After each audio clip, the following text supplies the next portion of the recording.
Page খোলার পরে যেটা বুঝতে পারলাম, পেজ গ্রো করা সবচেয়ে ইজি হয় ডেইলি ব্লগ দিলে। তো আমার ডেইলি ব্লগ মানেই হচ্ছে আহনাফকে নিয়ে এটা করতেছি, আহনাফকে নিয়ে ওটা করতেছি, আহনাফকে নিয়ে ঘুরে বেড়াচ্ছি। তো এই টাইপের কন্টেন্ট সবার ভালো লাগবে কিনা এটা নিয়ে আমি একটু কনফিউজড ছিলাম। আমার কিন্তু বড় ভিডিওতে মনিটাইজেশন অন হয়েছে 1 বছরেরও বেশি সময় ধরে। এই 1.5 বছরে প্রতিদিন যদি একটা করে ডেইলি ব্লগ দিতাম, আমার পেজের গ্রো কিন্তু অনেক বেশি হতো।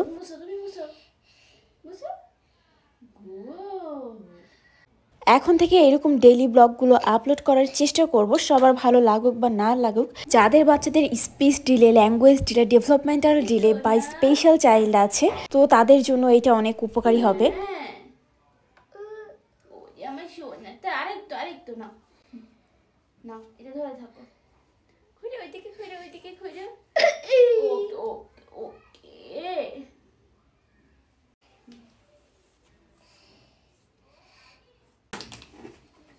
নাও নাও। কি সুন্দর লাগছে আহনাবকে, এদিকে তাকা।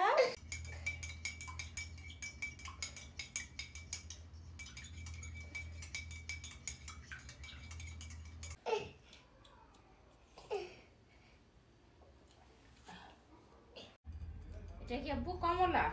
কমলা কোনটা দেখিয়ে দাও। কমলা, গুড। আহনাব আজকে স্কুলে টিফিন খায়নি, এই প্রথম স্কুলে যে সে টিফিন ব্যাগ নিয়ে আসছে।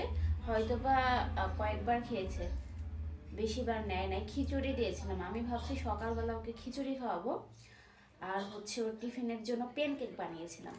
তো ও দেখতেছি যে সকালে স্কুলে যাওয়ার আগেই সে প্যানকেকটা খেলো, আর স্কুলে যে সেই তো খিচুড়ি খেলো না।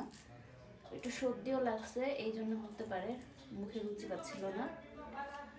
তো স্কুল থেকে আসার পরে এই যে সে এখন কমলা খাবে, কমলা খাওয়ার তার ইচ্ছা হয়েছে।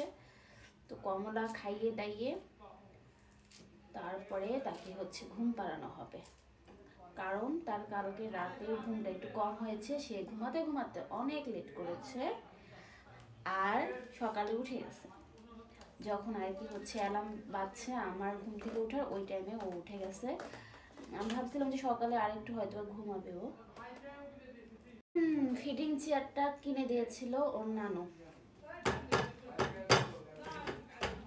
বড় হওয়ার পরে তো সে এক জায়গায় বসে থেকে খাবেই না, দৌড়াদৌড়ি করে খাবে, দৌড়াদৌড়ি করে খাবে। তো আর কি যতটুকু পারা যায় এখন আমি ওকে ফিডিং চেয়ারে বসাই, আর হালকা নাস্তার সময় বসাই বিশেষ করে। না, কমলটা ওর অনেক বেশি প্রিয় আহনাফের। আর ছোটবেলায় অনেক রকমের ফল খাওয়ানোর আমি ওকে অভ্যাস করিয়েছিলাম, কিন্তু দুষ্টু অনেক কিছুই খাওয়া ভুলে গেছে। মানে সব কিছুই ওর ইন্টারেস্টের উপরে নির্ভর করে, খাওয়া দাওয়া সব কিছুই। পৃথিবীতে হাজার রকমের খাবার ওর সামনে নিয়ে এসে দিল, কিন্তু ও খাবে না যতক্ষণ না পর্যন্ত সেইটা কোনোভাবে তার ইন্টারেস্টে আসতেছে। আসলে ছোট থেকে যে খাবারগুলো ওর জন্য ভালো হবে আর কি, যে কোনো বাচ্চার জন্যই আসলে ভালো, সেই খাবারগুলোর মধ্যেই আমি ওকে রেখেছিলাম, বাইরের কোনো খাবার দিয়েছিলাম না। তো এইটার একটা ভালো ফল হচ্ছে ওর ইন্টারেস্ট সব ভালো খাবারের প্রতি ছিল। এই মাঝখানে একটু ঝামেলা হয়েছে, দোকান চিনেছে। তো দোকান থেকে কিনে দিই যখন জেদ করে মানুষজন, তো তাকিয়ে থাকবে যে মা হয়তো বা কিনে দিচ্ছে না, বা বুঝবে না অনেকে বিষয়গুলো। তো তখন আমি দোকান থেকে কিনে দিই যখন আর উপায় থাকে না। বাট আমি বাসায় এসে ফাঁকিবাজি করে ওকে ফাঁকি দেখিয়ে ফেলি।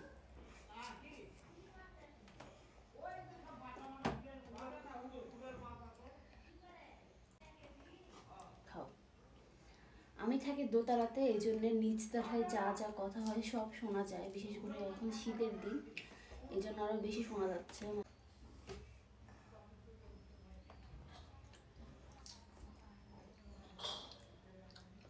সর্দির মুখে ওর আরও এই কমলাটা বেশি ভালো লাগতেছে, এই জন্য। খিচুড়িও মাসাল্লাহ খায় আমার ছেলে, কিন্তু এই তো আজকে খায় নাই।